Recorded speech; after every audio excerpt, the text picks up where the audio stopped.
Louise Hay film, Hay interview, take one.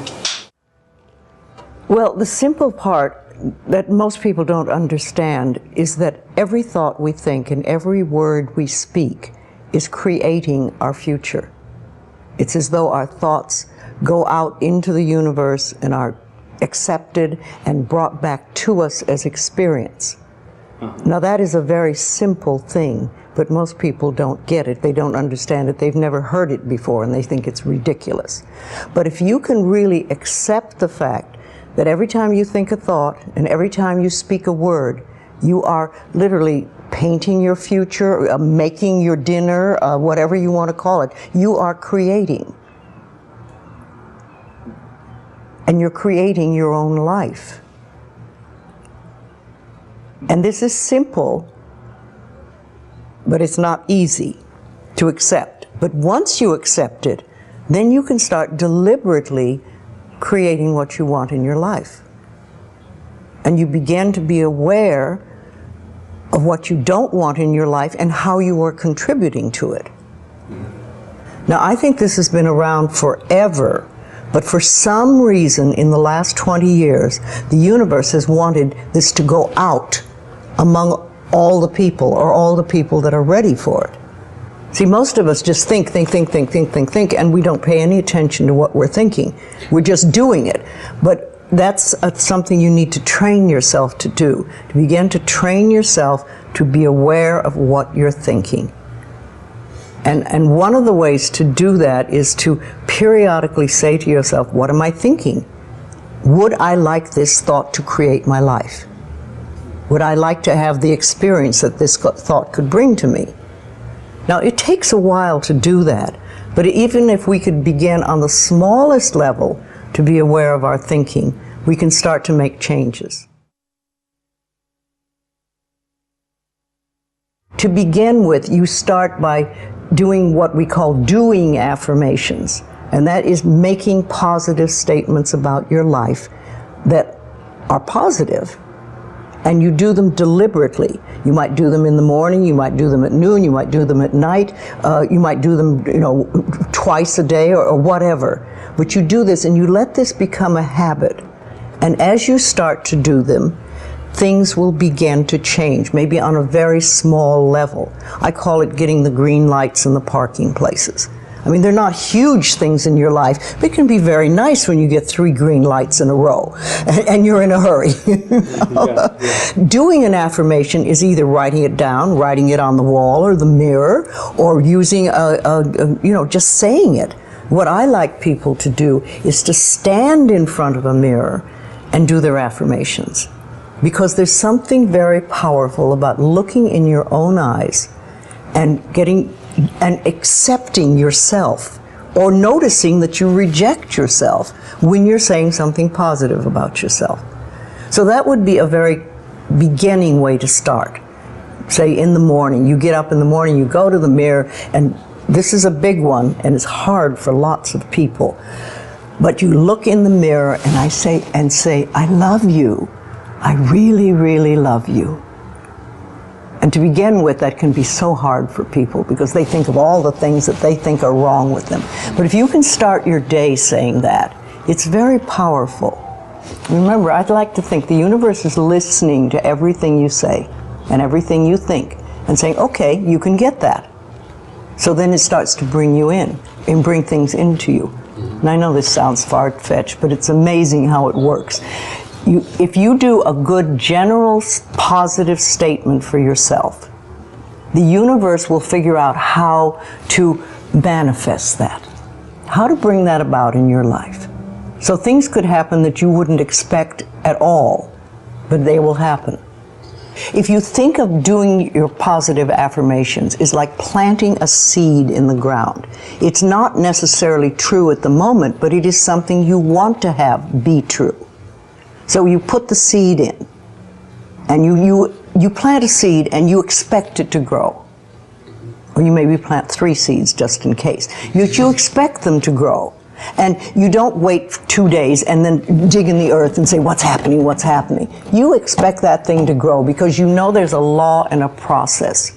And the seed will grow if it is in the right soil and it has the right amount of moisture. Making it really a habit and doing it every day. Doing something every morning when you wake up, that's a really good time. And another good time is when you go to sleep at night. And gratitude works a lot. If just being grateful for everything. The more, I always say the universe loves gratitude. The more you're grateful for what the good is in your life, the more good you get to be grateful about. Mm-hmm. And it's like, you know, if somebody gives you a present or gives me a present and I say, oh my God, I hate that color and it doesn't fit, and you know, that person will never give me another present. Mm-hmm. But if you say, oh, it's wonderful and thank you, I really adore it, it's great, that person is probably going to want to buy you a present every time they see something they think you would like. And it's like that with the universe. The universe loves gratitude.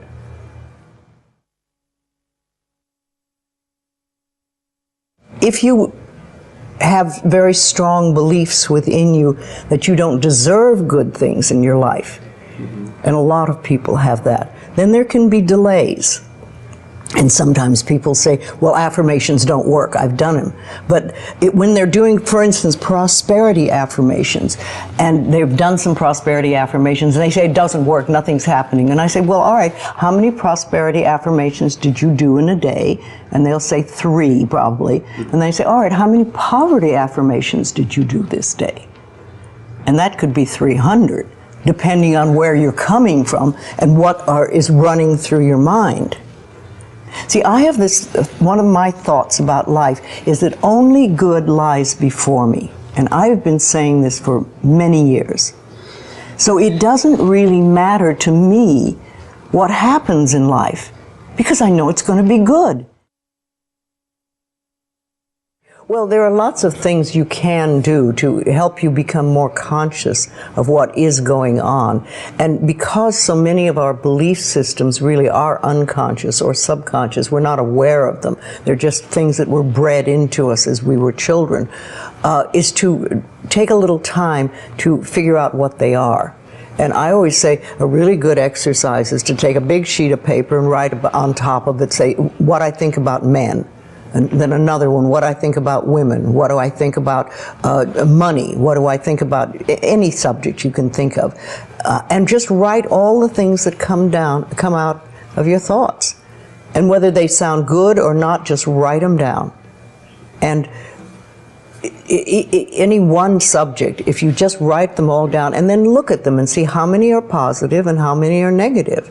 And if you can take those negative ones and turn them around, make them into positive affirmations, then you can start clearing up what you believe about, say, money that is not positive for you, and or is keeping you from bringing money in. And you can do that with lots of things in your life, so you can really begin to realize what you do believe about these things. So you can't change your thoughts if you don't know what your thoughts are. There is a law of thinking, and we are beginning to learn about it. And it is like a computer. If you have this gorgeous computer put in front of you, and you don't know what to do with it, it's a piece of junk. But if you learn the language of the computer, miracles happen.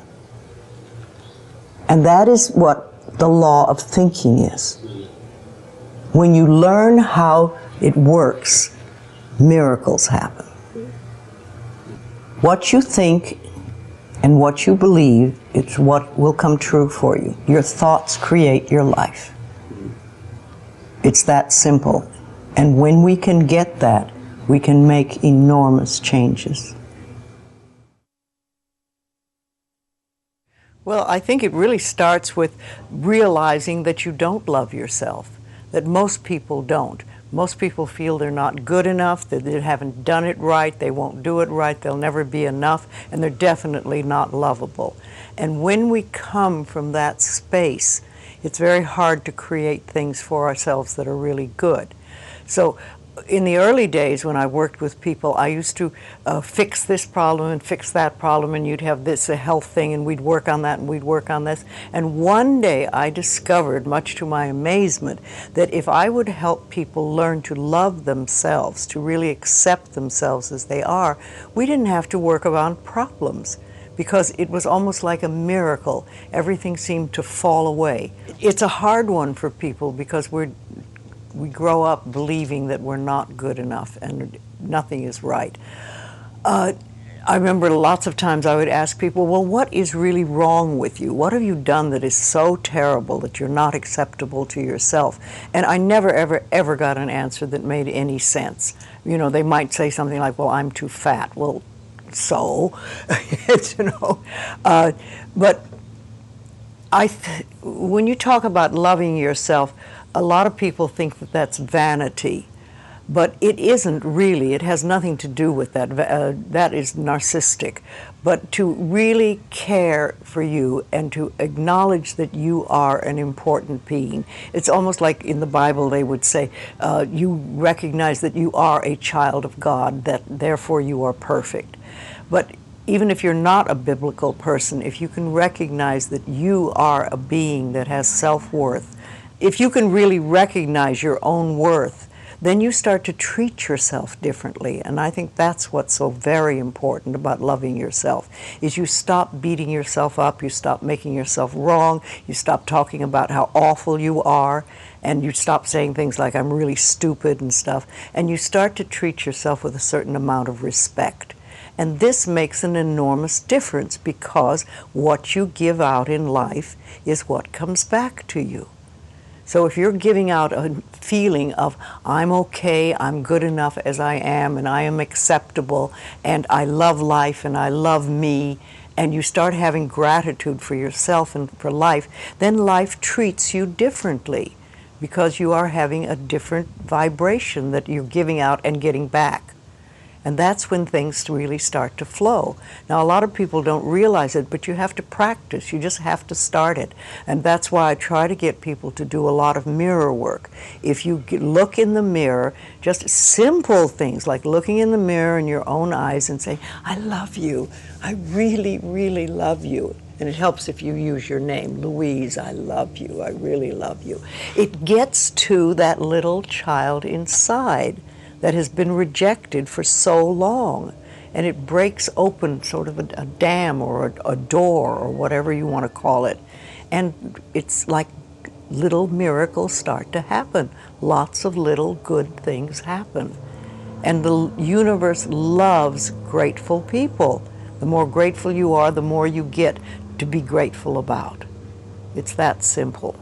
Life is really very simple. We make it enormously complicated, but it doesn't have to be. Everybody's on a journey from the time we're born till the time we leave. But when we go on a spiritual journey, it seems to be more conscious, and we begin to make conscious choices about life instead of just going on and getting up in the morning and doing our stuff and then going to bed. We begin to make conscious choices of our thoughts and our actions and even the foods we eat and things like that. And it's putting your foot on the pathway one step at a time. And some of us do very devious journeys, and we take lots of little side tracks, and we don't get very far really. And some of us just are very conscientious about it and go one step after another and go closer to our pathway, which is really, to me, I think enlightenment is letting go of all the things we believe that are not benefiting us in life, or that are barriers to our life, to the good things in life, and to release them one by one and just think, I don't have to believe that anymore, or do I want to believe that anymore? And making a conscious choice. When we can understand that every single thing we believe has been a choice, and it may or may not be true. It can be true for you and not for you, because it's your belief system and your belief system, and then I have my belief system. I say a lot, that may be true for you, it's not true for me. I may not say that out loud, but people are doing things or saying things, and I think that to myself a lot. And also, it has nothing to do with me. Whatever's going, that has nothing to do with me, because I'm under the law of my own consciousness. This is my pathway, and you have your pathway, you have yours, everybody does. So we're all on a journey, and I think the more conscientious we are about it and the more conscious choices we make, the better our journey is, or the easier, or the swifter, or we get more goodies, or we have better health, all that stuff. But when I was beginning to work with people in the early days, I paid very close attention to what people said. And it became a habit with me, and I still do. I listen to what people say more than, you know, the words they're using and everything. And so often I think, oh, if you just wouldn't use those words, if you just take those 3 words out of your vocabulary, because people use negative words a lot, the same ones over and over again. Yes, I hear words. Much more than other people. What words would you take out of the vocabulary? Well, should to begin with. That's a big one. Because every time you say should, you're making yourself wrong. Either you were wrong, or you are wrong, or you're going to be wrong. So take that one out completely. And just a lot of negative expressions that people use.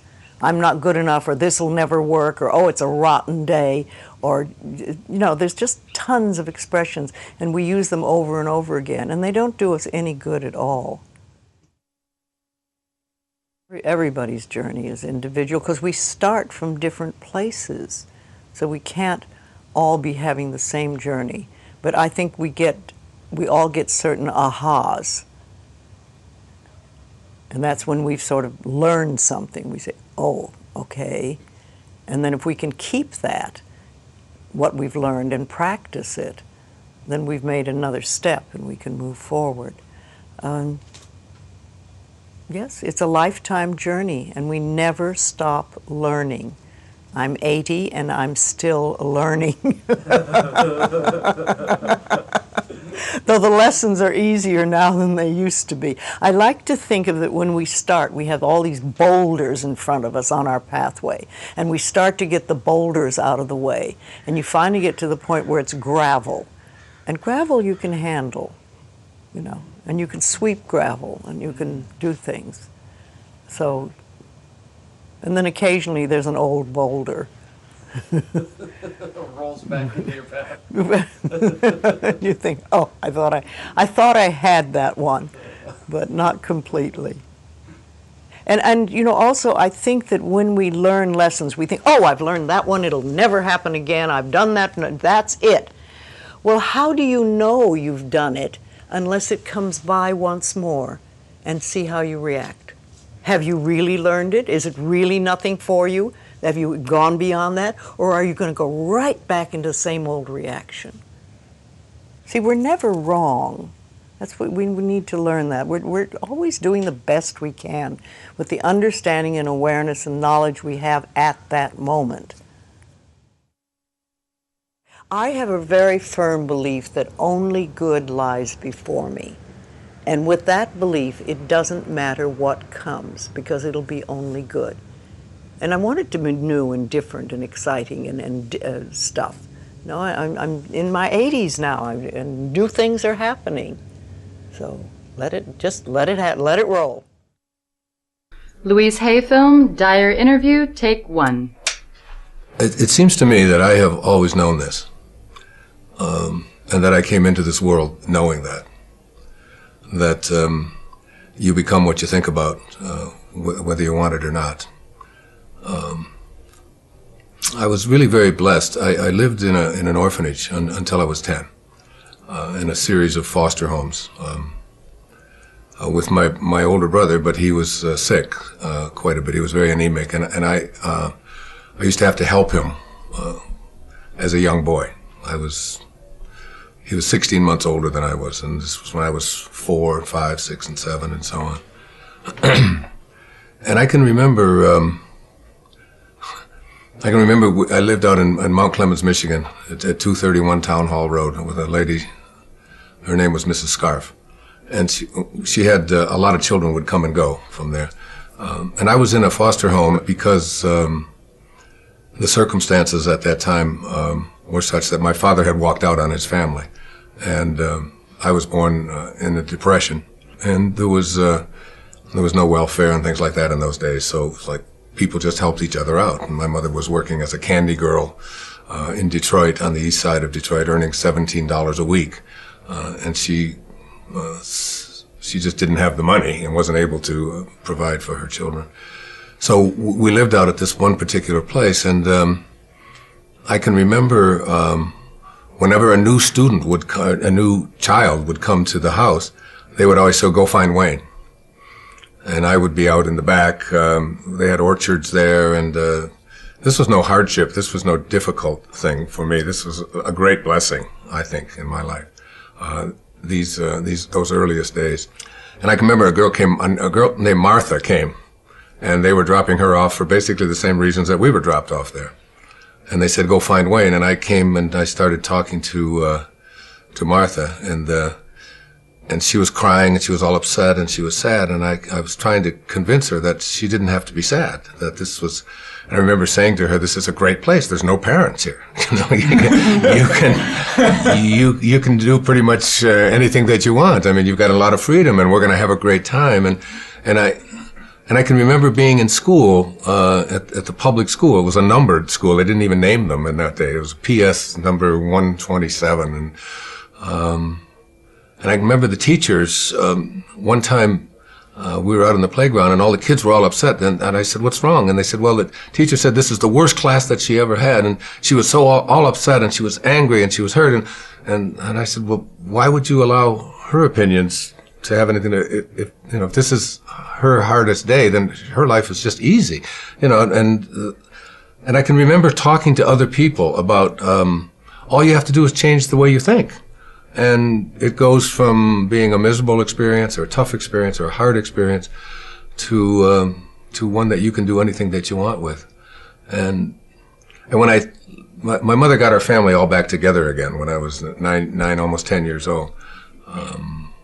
And I can remember her telling me what it was like when I was just a baby, when I was just like an infant, that I was the one child that could make everybody else laugh at times when everybody else would. She said we were waiting for a bus one time when we were just real babies before I went into the orphanage, and she said a car came by, and it was in Detroit, and there was all this slush, and we all went flying down. Everybody had dirt on them and dirty snow, and we were laying in the ground, and everybody was crying. And she said, "You were and upset and mad because our clothes were wet and so on." And she said, "You just stood up and said, this is great, isn't this wonderful? Look, we don't have to do this, and we don't, just turning it into something positive." It's like, so the ability to be able to do that was something. I can't remember a time in my life when I didn't know that if I really went to work on how I thought, that things just didn't have to be bad. I was the richest kid in the orphanage. I've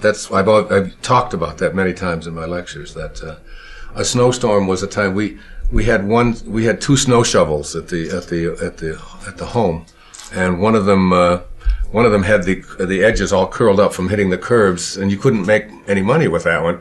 So the other one, when it would snow, I would go downstairs and I would take the good snow shovel and I would put it under my bed, and I'd sleep with it right with me in the bed so that nobody else would get it. And I would get up before everybody else got up, and I would go out and I would just shovel everybody else's snow, shovel their walk. And then later on, and I'd just go knock on the door and just tell them that I shoveled their walk. And some would say thank you, and some would give me a dime, which doesn't sound like much, but that's about $3,000 in today's money.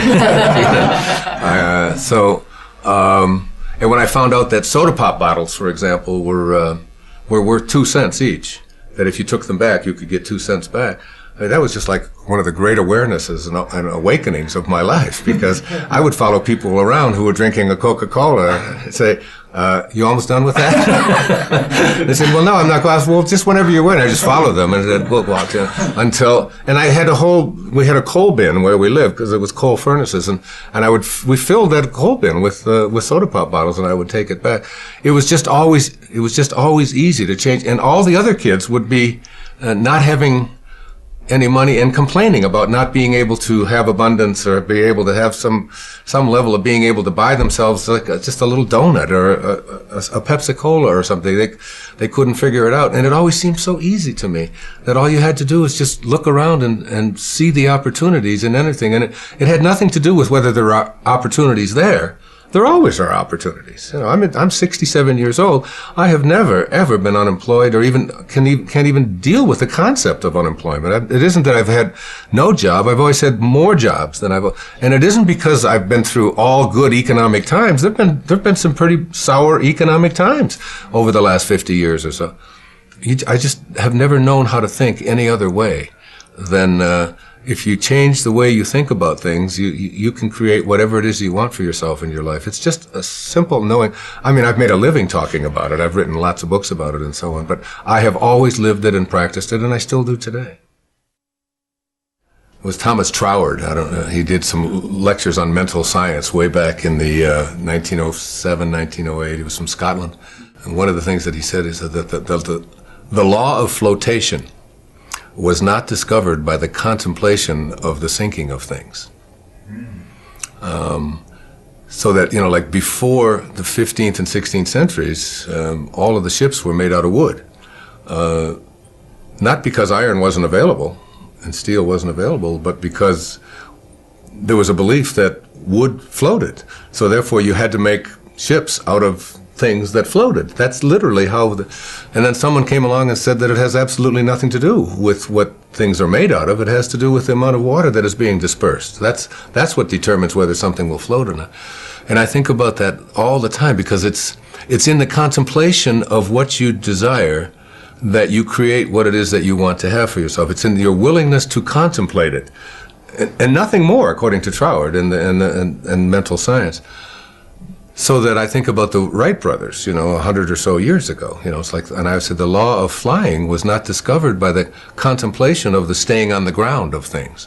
So that these were two people, like for me, to figure out how to get an airplane to fly, and my limited knowledge of all of that, I would probably have contemplated the staying on the ground of things. It's like, this is what happened. But there's somebody came along and contemplated the idea that if you get enough speed going and you have the right design and you get pressure underneath something like this and you get that this thing is going to lift off the earth. Somebody had to contemplate that idea. And everybody who contemplated that it wasn't possible, that it couldn't work, was a part of why flying didn't take place, because there was no new law discovered in the early part of the 20th century, any more than electricity was discovered by Thomas Edison or anyone like that. I mean, the ability to have electricity has always been there. Somebody has to contemplate. So it's like in your own personal life, your willingness to contemplate yourself as a person who is capable of attracting into your life what you want, having the kind of relationships that you want, being able to have abundance where scarcity always exists.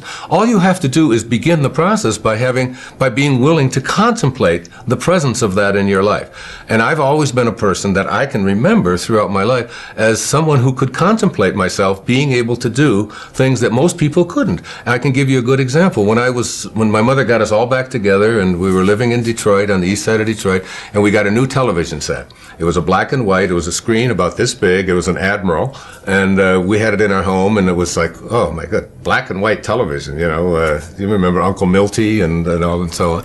And there was a guy that was on TV, his name was Steve Allen, and he was on The Tonight Show. And I was 11, 12, 13 years old. I was born in 1940, so I was 51 or 52.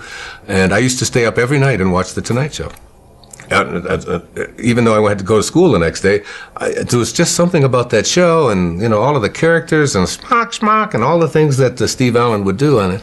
And I would come down, when I would be talking the next day, and I would be telling my mother and my two brothers that when I do The Tonight Show, this is what I would say. I wouldn't have said what Louis and I say, the way reacted, how he reacted to that. I would have said this, and I used to do this, and my brothers and my mother would say, "That's just Wayne. He's just nutty. He thinks he's on the Tonight Show. He thinks he's going to do the Tonight Show." And I would go up into my room at on this little tiny house that we lived in, a little 2-bedroom house that 5 of us lived in because my mother remarried, and I would see myself doing the Tonight Show. practice it, and Steve Allen became someone that I was really enamored of. Well, you know, fast forward, I don't know, 30 years or whatever, and I've written a book, Your Erroneous Zones, and the Tonight Show calls, and they ask me if I would like to come on and do it. So I do my first stint on the Tonight Show. I did the show like 37 times over a period of 3 or 4 years with all these different hosts, but Johnny Carson was on, and the first guest on the very first show when I did the show was Steve Allen. And it was like something clicked in me that I had contemplated that as a child. I had always had a knowing, and I can remember sitting there talking to Johnny about this thing that, you know, and Steve Allen was sitting there right next to me, and we were talking about that kind of thing. So that by putting my attention on something, it wasn't some deliberate thing that I was doing, you know, when I was 11 or 12 years old that was designating that I was going to be a person who was going to be appearing on talk shows 30 years from now. It was just an awareness a willingness to contemplate myself in that kind of a place.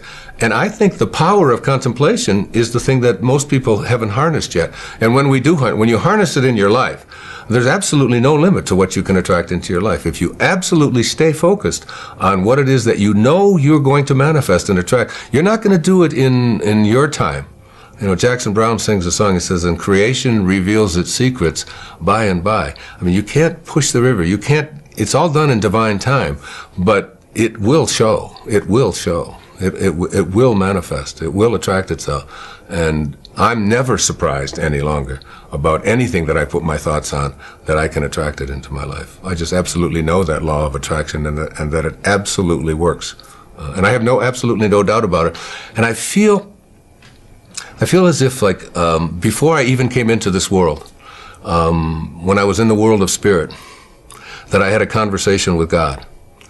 And it was God saying to me, like, what would you like to do in this lifetime? And I said, well, I'd really like to spend a lifetime teaching self-reliance, because that's truly all I've ever done since the time I was just a little boy, through all my life. I mean, I could just go through all of the things that I've done. It's been always about teaching self-reliance. And God said, it's like, you're sure you want to spend a whole lifetime teaching self-reliance? I said, yeah, that's what I want to do. And he said, well, we better get your little ass into an orphanage then. You know?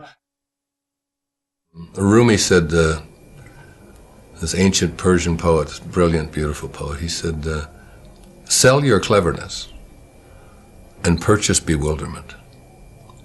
It feels like bewilderment. It feels like awe. It feels like, even as I think about it now, I can feel myself tearing up behind my eyes, because only I know what is going on behind my eyeballs. It feels like so glorious and so sweet and so trusting, so knowing. You know, there's just this powerful knowing that you're not alone. There's this, you know, that it's like there's a safety, there's a sense of that you're not alone. I had this great experience years ago.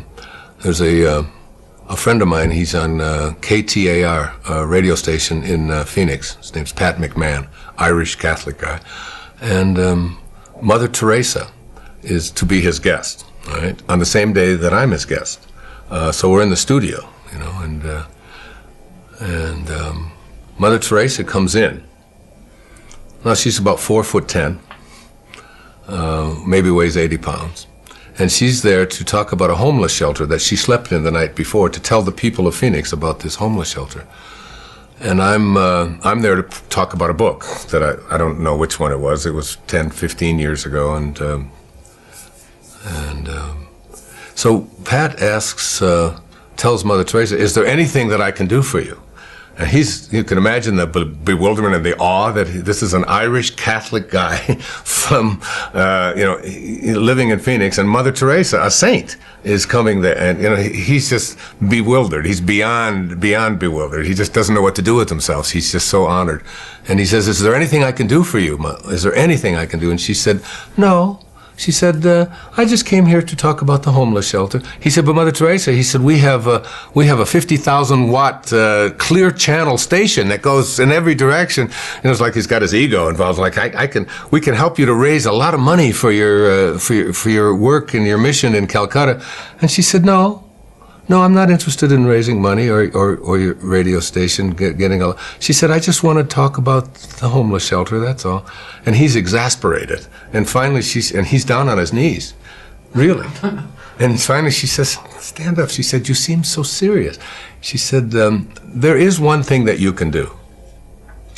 And he just stood up and he said, well, what is it? I'd do anything. She said, well, tomorrow morning, she said, get up at 4 a.m. And she said, and go out onto the streets of Phoenix and find someone who's living there, who believes that he's alone, and convince him that he's not. That's what you can do. And behind the feeling we're talking about here is this feeling of aloneness for so many people who are lost in the world, that I don't have like a connection to something greater than myself. I've come to believe that who I am is what I do, and what I have, and what other people think about me, and who I am is separate from everybody else, and who I am is separate even from what I'd like to attract into my life, that I'm separate from all the things that are missing, and I'm separate even from God, and that there's a place within me that knows that I'm not separate from any of that, that if there's no place that God is not, or that source is not, or the energy that provides, that is always giving and always creating is not, if there's no place that it is not, then it has to be in me. I know that. And if there's no place that it's not, and it has to be in me, it has to be also in everything that is missing in my life, or that I think is missing. It's there too. So that in some mysterious, invisible way, I'm already connected to everything that's missing in my life through something called spirit. And when I recognize that I'm not here as this human being having a spiritual experience, when you recognize that your essence is that you are a spiritual being, having a human experience, not the other way around. When you really get that, I mean, not that you can say it and it's clever, but when you know that who you are is this essence, you don't see, there's no other, there's no them. There's nothing outside of you. You're connected to everyone and everything. As the Native Americans, you'd say that no tree has branches so foolish as to fight among themselves. Living the Tao Te Ching, this 2,600-year-old, some people call it the greatest, the wisest book ever written. It speaks so much about relationships. Tao, the word Tao means the great way. It's really just another synonym for God, or source, or spirit, or that which is the all-creating. And one of the things that it says that was really helpful to me, probably the most helpful thing in it, was that whenever you have a conflict of any kind, in any relationship, whenever you have a conflict, that the person who is willing to be of Tao, of God, of Source, is the one who will practice forgiveness, or will go to the person that they have a conflict with and bring love to it, instead of the freeze out, instead of the anger, instead of the hatred, instead of the revenge, instead of so many of the things that we do when we have conflicts in our lives. We just don't talk to that person. Like, I'm not talking to that. I'm not talking to him. He's going to call me because I called the last time, and that's but the person who lives the Tao life, the life of a higher consciousness, is the person who says, I end all conflicts on love, which is where we all come from. We come from a source that is love. So for me, that has been just so useful. I have 8 children, and that's been just extraordinarily helpful for me to be in a relationship where I can always be of love, where I can just, and so then you don't even, conflicts become something that are no longer present, because conflict requires two-ness. In order to have a conflict, you have to have two different opinions or whatever. But if you live in oneness, if you really see yourself in everyone else, see yourself in all the things, including the plants, including the animals, and including all beings and so on. If you just suspend this ego part of you and just see yourself in that other person, then your arguments are really with yourself. and your hatreds are really about yourself. And you begin to really see that I don't have to project anything onto anyone else that isn't what I choose to be. You do U-turns in your life. I've done U-turns in my life. And it's having the curiosity, it's having the willingness to say, this isn't working for me. You know, it's like you get bit by a snake and you're bit, okay? So, but the bite doesn't kill you. You're still there, you know? You don't die from a snake bite. You don't die from you don't get hurt from what somebody else does to you. It's the venom that continues to pour through your system after the bite. That's what causes difficulties in relationships and so on. And when you recognize that to be angry, to be full of revenge, I mean, I could bring anybody in this crew in here and do a muscle test with them and ask them a question to hold your arm out to hold your arm out like this and think about somebody who's abandoned you or abused you, who did something that you didn't like, who borrowed money from you and didn't pay it back, who walked out on you, someone that you hate, and just for a moment, hold your arm out as hard as you can. I'm going to put 2 fingers right here and I'm going to push down, and you think about getting revenge. You just think about, even if you don't want to do that, just think the thought of, I'm going to get even with that bastard for what he did or what she did. I'm going to really get even with him, and you push, and that you find out that they have no strength when you think a thought of revenge. There's no strength in there. Kinesiology, say, very simple test. Then if I say to yourself, okay. I have somebody that. Okay, sit down. All right, here, come over this way. Okay, just put your arm up. Is it like here? No, over here. Over here? Yeah, just hold this. Okay. Okay. Now, I'd like you to think of, first of all, tell me your name. Michael. Michael what? Gorgian. Is that the truth? Yeah. Tell me you're telling the truth. I'm telling you the truth. My name is? Michael Gorgian. And that is the truth? Okay, That's resist me as hard as you can, okay? And I'm going to just push down, okay? So that's the truth. Now, for just 1 second, just make up a name. But tell me that it's the truth. I want you to lie to me. What is your name? My name is Ron Garcia. My name is Ron Garcia. Is that the truth? Yes, that's the You're truth. telling me the truth? That's the truth. Say it again. My name is? My name is Ron Garcia. And that is? The truth. Hold that thought. Hold that thought. You see the shift? Can you see a change in you? Mm-hmm. Can you see a slight change in you? Yeah, okay, you're strong. Felt that. Okay. Yeah. Now I'd like you, I just doing that for a little Yeah. Okay, now I'd like you to think about someone. I'd like you to move over this way. There we go.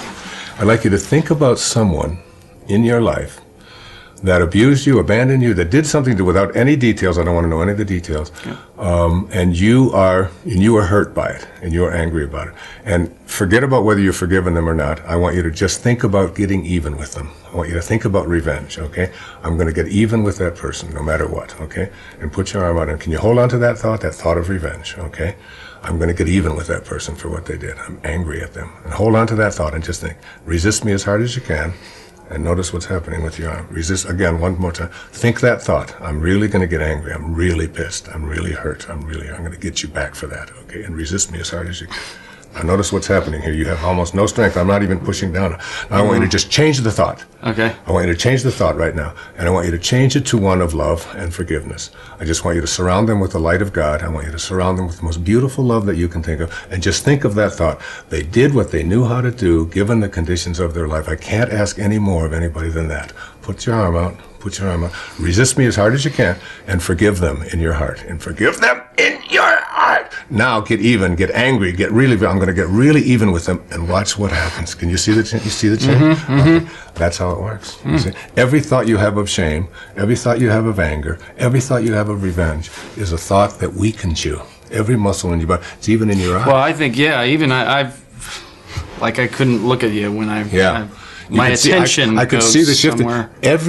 Your heart is a muscle, isn't it? How many times do we say to our children, you should be ashamed of yourself? Think of, here, watch. Put your arm up. Resist me as hard as you can. Think of a moment in your life when you felt great love. The greatest love you ever felt in your life. Just think of that moment. And I don't want to know anything about it. Just think about who it was, okay? Can you think of a moment like that? Great love. Michael is just loved, okay?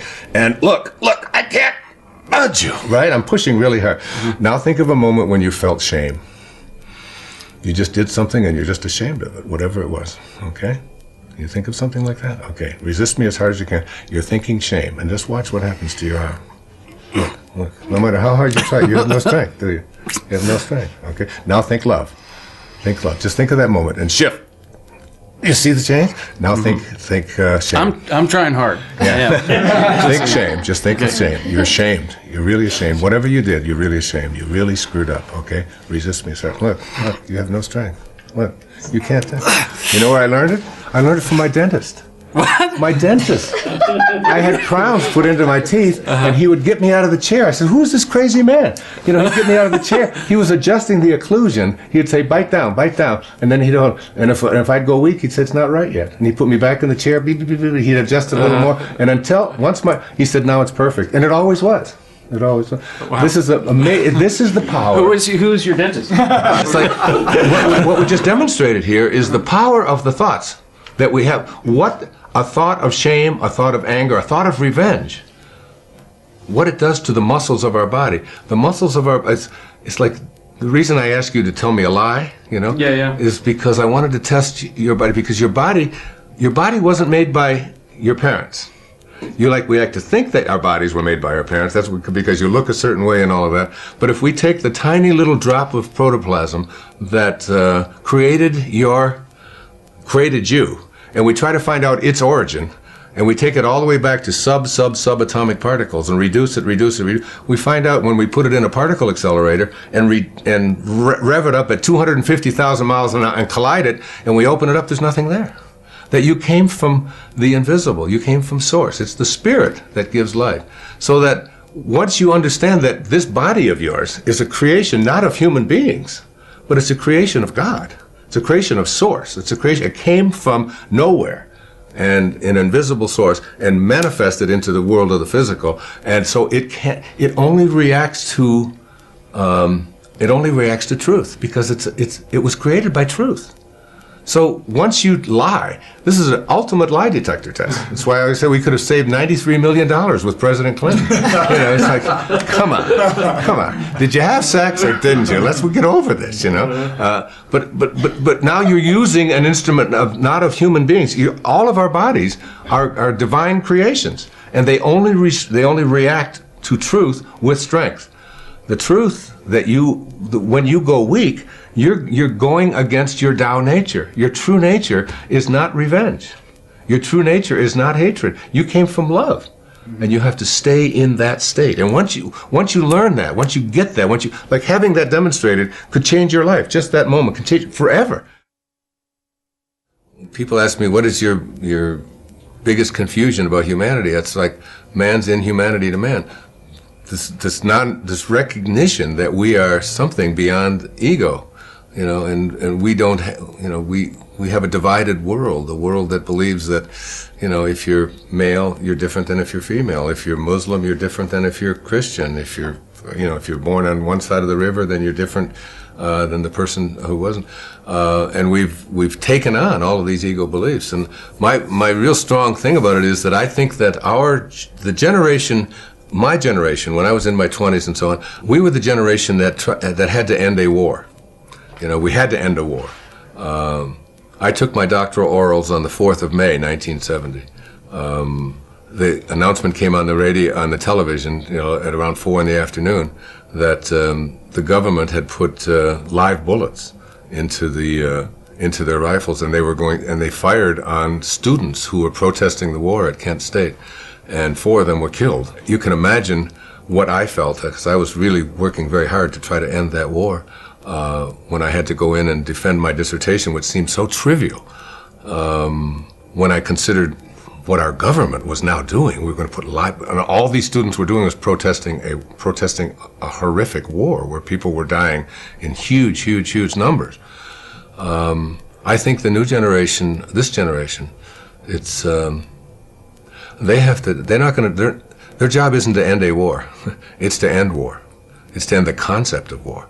And the concept of war comes out of this ego identification of who we are, and a belief that I am what I have, and I am what I do, and I am what others think of me, and I am separate from everyone, separate from God, separate from what's missing, this idea of separation and so on. And we will inch by inch move towards a place where people will begin to recognize their connection to each other rather than their separation, or we'll have to just start all over. We'll have to start it over. As Einstein said, if the next war that is fought, he said, after this one will be fought with, with sticks, again. We'll have to start all over again. We'll have to start all over.